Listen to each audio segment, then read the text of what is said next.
I am doing a whole lot of processing and learning more and more the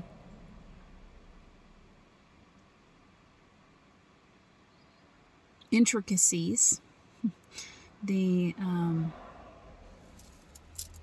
multi-dimensional layers of who I am.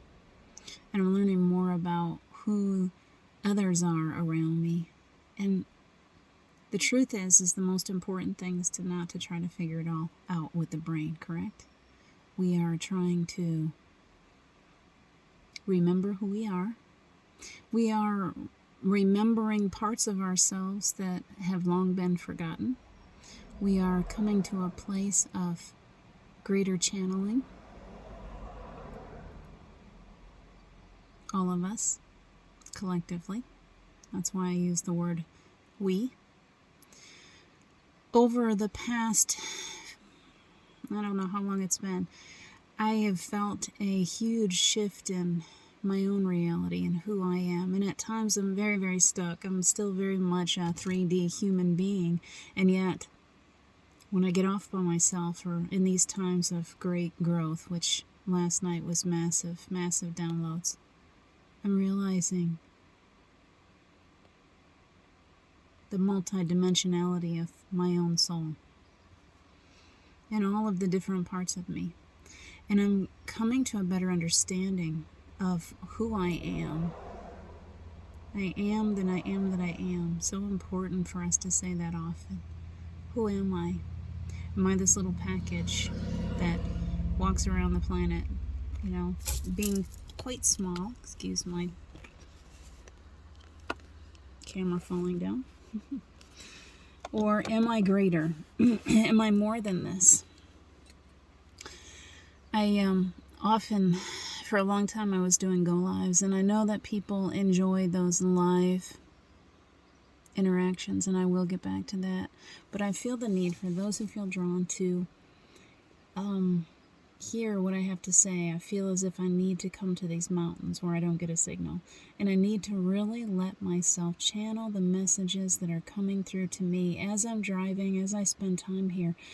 I start to channel these messages that are so powerful, and then I come back home, and when I'm in the mode of doing a live show, I often don't get those messages as strongly as I do when I'm out here in these mountains. So these mountains are sacred. They are powerful. The energy that's here is so ancient and so perfect, and I am so connected to it. And when I get out here and I sit on a rock someplace, I feel like there is this massive influx of information that comes to me. And as I'm driving, often I'm driving, you can see the cars behind me. I'm sitting off the road at a parking place. But often when I come out here and I start really talking to my own self and hearing my own voice, that's when my truth comes through. That's when I turn back into everything that I am. We can play so small. I have played small my whole life. I've been so good at being invisible, people not seeing me, people not hearing me. I can sit in a crowd and nobody notices who I am or any part of me. I'm very good at being invisible. I've always been very good. I've learned it over probably many, many lifetimes how to hide myself. And I'm learning now more and more why I did that in the first place. Why I decided that I needed to hide. It was very important in that lifetime. It was very important for me to be insignificant, to be hidden, to not let people see who I am. I believe that many of us have the same experience. Many light workers, we are very old souls. We have lived powerful, powerful lives. Powerful lives. We are the ascended masters walking the planet often. Think about it. You're told you're very, very important. I've been told through very reputable, trustworthy channelers here on the planet. My place here is very important. What I'm learning this lifetime is very, very important. What I'm here to do is very important. And when I'm out here in these mountains, I feel that importance. I feel who I am. I can feel that overwhelming energy flow through me. And I know that I didn't come here for any small feat. There's something really, really powerful we're here to do. And I know that those people who are here that are also feeling this kind of energy are going to be drawn to this video, whether I do it live or whether I do it in a recorded version. You will hear your own self through my words. And so I want to share this message. I'm going to share it wherever I can, and I hope that people will share it out. And it has nothing to do with... Excuse that. Sitting in a car makes it interesting. I keep turning things on. It's important for you to remember who you are now. That was one of my most important messages from Steve. It's important. I said, who am I, and why am I still here, and why did I have to lose you, and why did you go, and why did I stay? I kept asking him questions like that, and he would say, the most important thing that you can do right now is to remember who you are. Now, it has taken me 5.5 years, a good 5 years, since I started asking him those questions. Probably closer to 5.5, because it was very soon after his passing that I started trying to figure out what it was that I was here to do. I had to find some kind of purpose. I had to feel like losing him held some kind of importance. And last night, once again, watching the Circle of 12 with Cryan, listening in on that, we went into Over the Bridge, as he does, and it was all about grief and healing from grief. And another pocket came to me, another pocket of grief, and there I was again, right there, with him laying in that bed with those eyes so blue. And there was that moment of recognition where I saw in him someone that I didn't know, someone that was so much more powerful, so much greater than the human that I had married. And I looked at him, and his eyes were different. And I saw this depth in him of, who are you? Wow. He had come to the realization of who he was. He had been spending so much time on the other side, and he had come to the realization that he was greater than this little human. And I remember walking into the room and looking at him laying in that bed, and I saw those eyes that were so rich and so blue and so much different. And I just stood there looking at him, and I didn't go to him. I was afraid to go to him because I was still so afraid that he would tell me that he had to go away. We repeat cycles. It is very important. It was very important for me to come to that place last night, to remember that that memory has stuck with me for 5.5 years of him laying there in that bed and those eyes looking so different. And I have felt guilt and shame because I didn't go to him. I didn't climb up in the bed beside him and let him tell me what he was going through. I didn't give him the opportunity because I knew that if I did, he was going to tell me that he was going away. And this is not the first time that we've been through this. We have played this out over and over and over again so many times. His soul and my soul are so connected. And we have gone through this so many times together. And so for me to be there again, I knew what his answer was. I knew that he was going to tell me that he had to go away. What I didn't know was what else he would tell me. I was afraid of his answer, and I missed out on so much that I could have learned from him, so much that would have prepared me for his passing and for what I was meant to do afterwards. So I didn't give him the opportunity. I walked away. I ran and hid in the bathroom to be by myself because I was so afraid of what he was going to tell me. So last night, as I sat there in that meditative state, crossing over that bridge, I didn't know who. At first I thought maybe my grandmother would meet me there. I thought that there was so much closure with Steve and I that, we've been working on this, and he's been so present in my life since the very beginning. And I thought, what else do we have to heal? We have done so much work.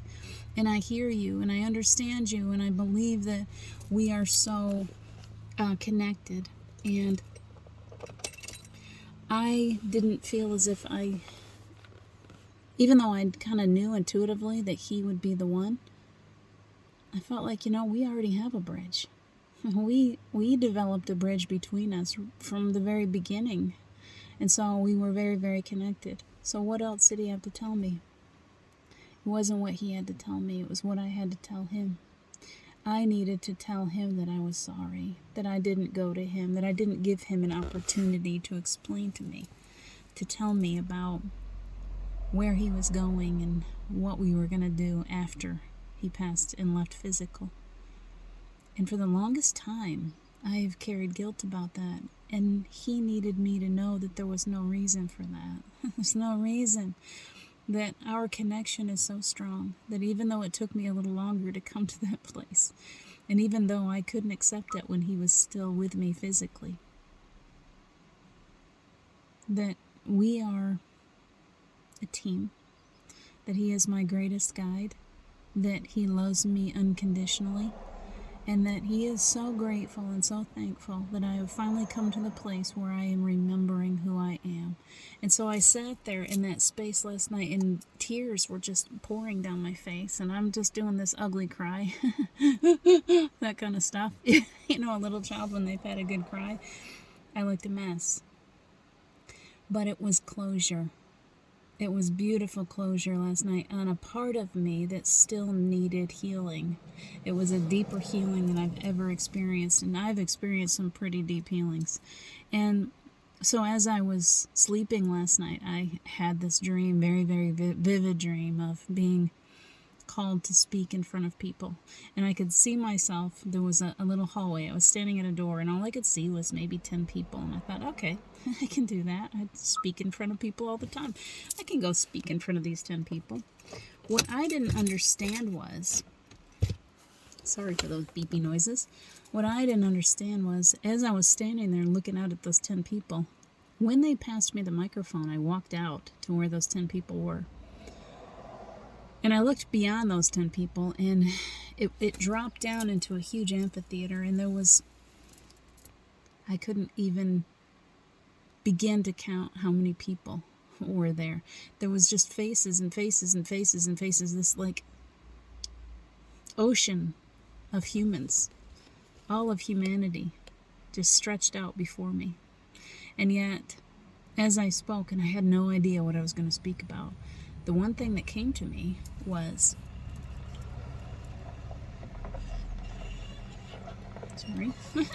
the one thing that came to me was the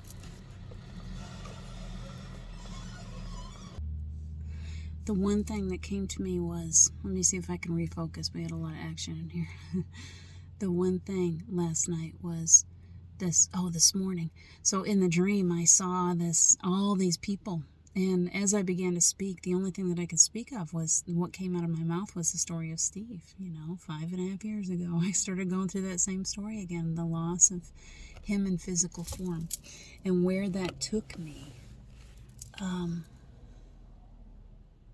was I sat there, and as I started to speak, there was some people that were close to me, and they started to speak of their own experiences losing their loved ones. And I had to stop and listen, and I thought, well, I'm never going to get my story told because there are so many others here who are having the same kinds of experiences. And I sat there and I waited, and eventually I was able to finish out speaking a little bit. I didn't have much time left, and I thought, but there was absolutely no disappointment. There was this sense of, there's my tribe. Out of all these people that are here to listen, there's a few that are experiencing the same things that I've been through. They understand what it's like to go through this kind of loss, and they also understand that they're so much greater, that they're more than these relationships. And so it was a very powerful dream, and as the dream became closer to an end, I was suddenly aware that I was very physically kind of uncomfortable. It wasn't painful. I've had this experience before. I was receiving very large downloads, a big change to my physical being. Oftentimes we receive that way from our angels and guides, from those that work with us. As we release old energy, we suddenly come into new energy, and then the healing can come in. And so as I was laying there, I thought, this energy that's on my chest, and it's often right on my chest, it was laying on my chest in my heart chakra, and I was perfectly able to breathe, because for a minute I thought maybe I was having a heart attack. It wasn't painful, but it was very heavy, like someone was laying on my chest.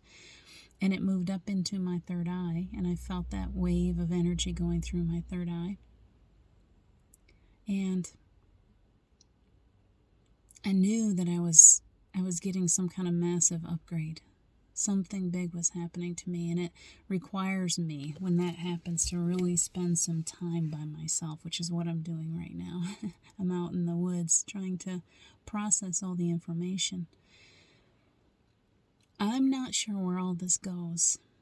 I know that I have a massive story to tell.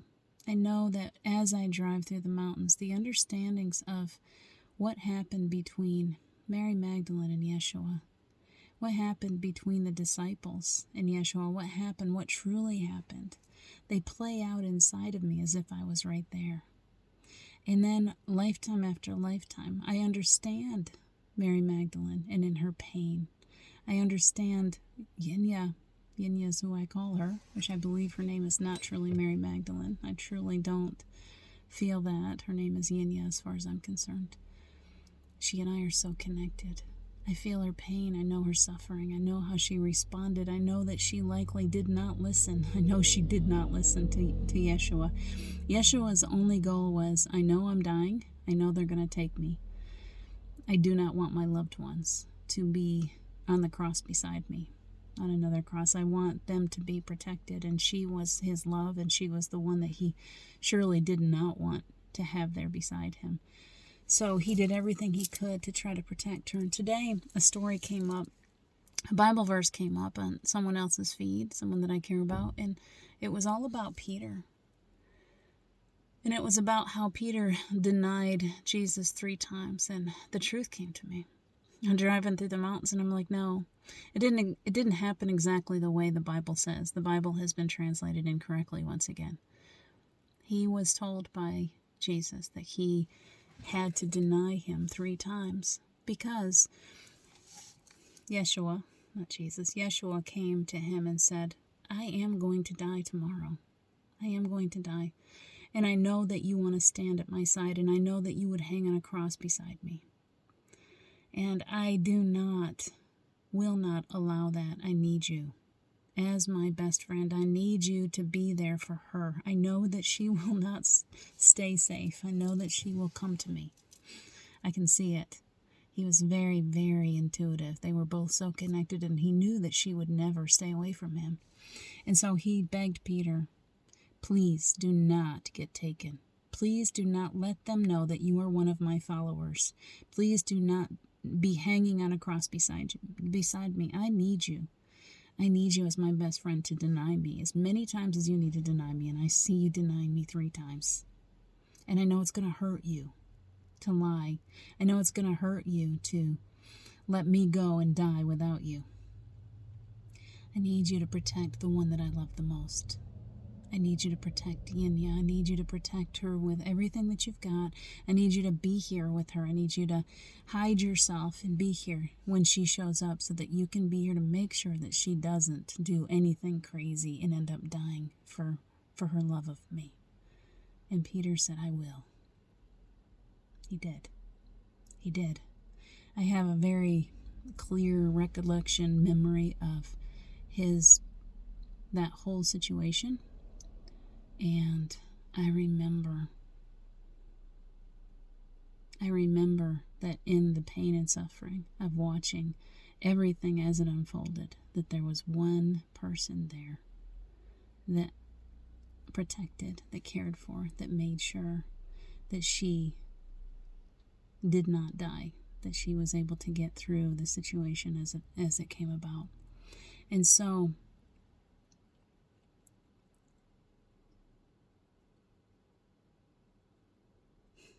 there's a part of me that's still trying to figure out who I am and what I'm supposed to be doing here, and I believe that a lot of it has to do with telling the story as it actually unfolded.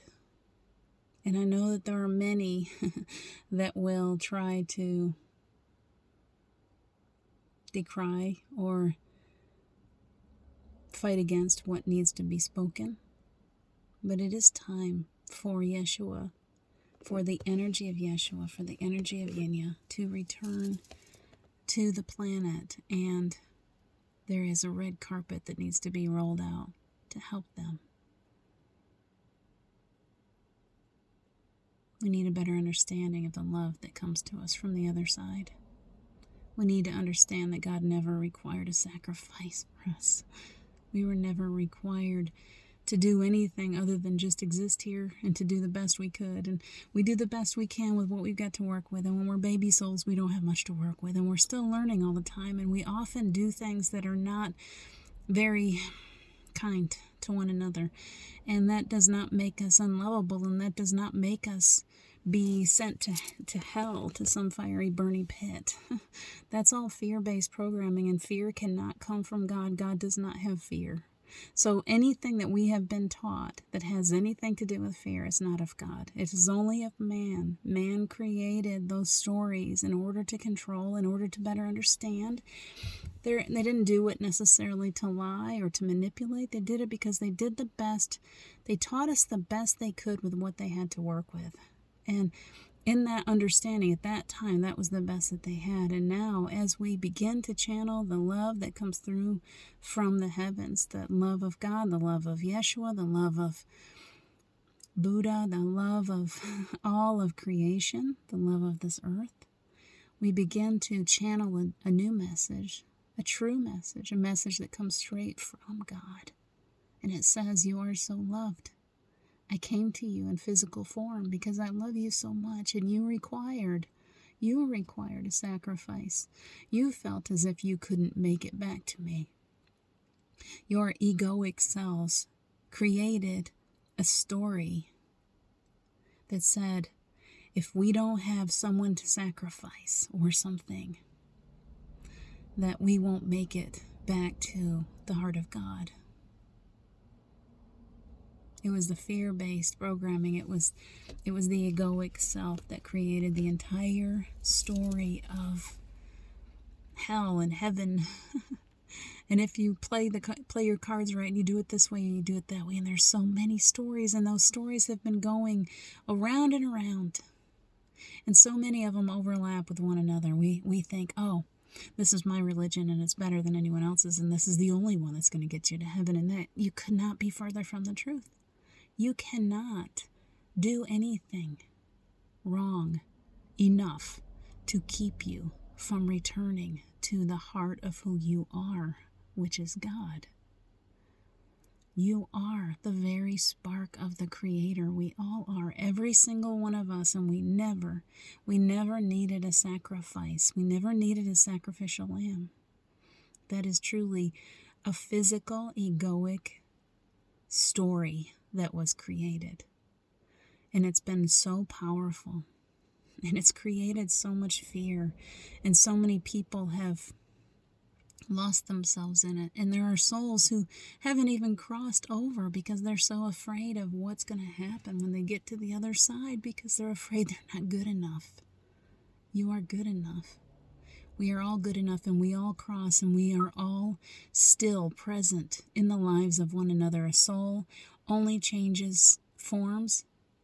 It changes from one type of energy to another, but it never dies. None of us ever die. And when we reach out to the souls that have left us in physical form, we're aware of that presence that is still right there, right there. Steve is so present in my life and has been. There was never a moment that he wasn't. As soon as I started looking for him, he was right there. And that's how our loved ones are. They're right there. There is no real true veil between us anymore. Our energies are so connected. They are still so present in our lives. They see what we're doing. They know what we're thinking. They don't care about... We get all linear and we're like, you mean they saw us do that or they saw us do this? Well, they don't care about that stuff. They care about the love that is still within you and the connection between you, both of you. They care about who you are as a soul. And they are trying to remind you of your connectivity to all of creation. And that you are the very spark of the Creator. That you are a creator, a powerful creator. And that in your belief systems, you are always creating. So what would you like to create today? Do you want to continue to create judgment? Do you want to continue to create hate and fear? Or are you ready to let it all go? Lay it all down. Everything that you have ever been taught about religion, everything that you've ever been taught about who you are, throw it away. Just put it down for a while. You don't have to get rid of all of it, but lay it down. And then look back at it like it's a great big puzzle and go, okay, this piece feels right to me. This feels like it's going to fit into my puzzle. And this one doesn't, and I'm going to throw it away. And this one fits, and I'm going to keep it. And you go through every day, every moment, as you meditate, as you go through stillness, you pick up the parts of you that fit, and you leave the rest behind. I know you love those people who taught you to be afraid. They did the best they could with what they had to work with. We're different now. We have greater energy to work with now. We realize how loved we are. If I could channel one message to you now, I'm going to allow it to flow. You are. That's all that will come. You are that you are that you are. You are the creator of all of this beauty. You are the creator of love. You're the creator of the mountains and the seas and the trees and the birds. You are a powerful, powerful being walking around in this little physical form, thinking that you are limited, that you are small, that you are sinful. If the creator of all could only speak to you the words that he or she or they would like to speak to you, they would say, you are all of it. As you look around at the grandeur and the beauty of the planet, the yellow butterflies, and those red birds, and the trees, and the leaves, and the beautiful clear water that comes down off the mountains. You are the air that you breathe. You are the very spark of all that there is. And you have been trained to think small of yourself. You have been trained to think. You've been trained to be busy all the time, to always think that your value comes through what you do. You could never create more value in who you are by anything that you say, do, see, anything, because you already have. The second you take that first breath, you are already the most amazing being. Before that, forever. You can never be denied entry into heaven. You are a part of heaven. How could you be denied something that you are a part of? It's who you are. You pull it into yourself. You get to choose. If you want to pull in that darkness and the ugliness, you create hell. You create the darkness. You create the pain and suffering. You are a magnificent creator. And in this new energy, you get to change your whole story. You get to begin to create differently. Once you're told you can't, once you know this, you can't unknow it. You are special. You and every other soul that walks the planet is a special, mighty, powerful creator, and some are younger than others, and some don't quite get it yet, but they will one day. They will. Whether they get it on this side of the veil or on the other, when they decide to leave physical, they'll figure it out. They'll all get it. We'll all get it. We are all a part of each other. So if I get it, they will get it. If I get it, you get it. We are all a part of this creation and many others. And we are amazing beings of light and love. And we all have these really amazing stories. We all have created such fairy tales and such amazing characters and so many different pieces and parts of our stories. And imagine that in every single one soul, it comes down to earth multiple times in multiple different situations, multiple universes. And each one beautifully, perfectly, creatively creates stories that are so interesting. They're like the greatest movies you've ever watched, only better.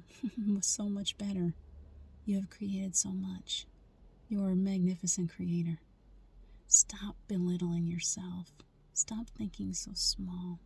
Allow yourself to be everything that you are. and so much more.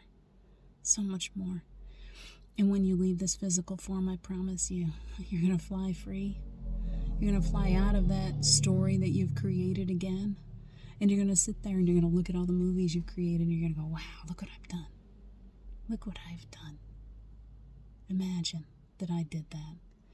I imagine that I was a part of the life of Yeshua. I imagine that I was her, Mary Magdalene Yenya. I imagine that I watched him die and suffer. Such a horrible, horrible way to go. And yet, I was there with him when he came back. That his life didn't end on the cross. That he continues. And he comes back through the hearts of many. And he comes back through me. And my lineage. And the children that we created. And the love that's been created on this planet. And the message of Yeshua is, don't waste my life by judging one another. Don't waste my life by being hateful and saying, oh, in the name of Christ, I am better than someone else. We are all magnificent creatures, no matter what we believe in. Yeshua did not judge. Yeshua only loved. Choose love.